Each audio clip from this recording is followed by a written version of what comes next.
আমার বাড়ি ওয়েস্ট বেঙ্গলে, কিন্তু বিয়ের পর আমি হাজব্যান্ডের কাজের সূত্রে এখন হরিয়ানাতে থাকি। হরিয়ানার একটি ছোট্ট শহর রোহতাকে। তো হ্যালো এভরিওয়ান, আমার নতুন আরেকটি ব্লগে সবাইকে স্বাগত। চলো আজকে তোমাদের সাথে চিকেনটা রান্না করতে করতে আমি আমার কিছু গল্প শেয়ার করি। আর মাংস কিন্তু আমি সাধারণত কম তেল মশলা দিয়ে রান্না করার চেষ্টা করি, তোমরাও ওইভাবে রান্না করতে পারো, খেতে কিন্তু ভালোই লাগে। বাড়ি থেকে অনেকটা দূরে নতুন রাজ্যে আমার নতুন জীবন। তো একটা বাঙালি মেয়ে হয়ে হরিয়ানাতে থাকার কিছু গল্প আমি এখন তোমাদের সাথে শেয়ার করব। আমাদের রিসেপশনের দুদিন পরেই কিন্তু আমরা রোহতাকে চলে আসি। আর প্রথমে এসে খুবই ভয় লাগতো যে আমি পারবো তো সবার সাথে মানিয়ে নিতে। আর আমরা জুলাই মাস নাগাদ কিন্তু রোহতাকে এসেছিলাম, তখন এখানে এত গরম, আর আসার পরেই আমি না অসুস্থ হয়ে গেলাম। প্রায় এক সপ্তাহ মতো আমি অসুস্থ ছিলাম।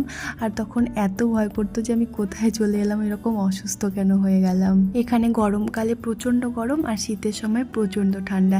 যাই হোক, তখন দেবব্রত আমাকে ওষুধপত্র দিয়ে ঠিক করে দিয়েছিল, আর আমি কিন্তু ঠিকও হয়ে গেছিলাম। আর যাদের কথা না বললেই নয়, আমরা যাদের বাড়িতে ভাড়া থাকি তারাও কিন্তু খুবই ভালো। তো আমি সবার সাথেই কিন্তু পরে মানিয়ে নিয়েছিলাম।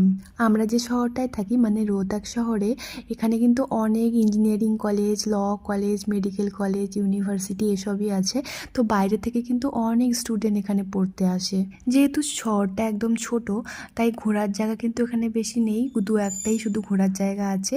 এটাই শুধু একটু প্রবলেম, মাঝে মাঝে একটু ঘুরতে গেলে ভালো লাগে। তো এখানে কিন্তু ঘোরার জায়গা খুবই কম। আর একটা জিনিস আমি খুব মিস করি এখানে, আমাদের বাঙালির তো 12 মাসে 13 পার্বণ চলতেই থাকে, কিন্তু এখানে সেরকম কিচ্ছু নেই। এখানে দুর্গা পুজো নেই, লক্ষ্মী পুজো নেই, সরস্বতী পুজো নেই। হ্যাঁ, মাঝে মাঝে এখানে মেলা হয়, সেটা একটু ভালো লাগে। আর কিন্তু দিওয়ালিটা এখানে ভালোভাবে মানানো হয়।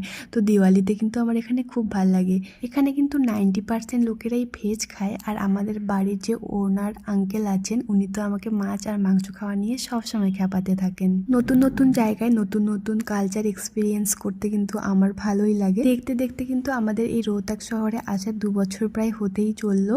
তারপর কিন্তু আবার নতুন জায়গায় চলে যাব। অক্টোবর মাস পর্যন্তই আমরা এখানে আছি। তো এই ছিল আজকে আমার হরিয়ানাতে থাকার ছোট্ট একটি গল্প। তোমাদের কেমন লাগলো অবশ্যই জানাবে।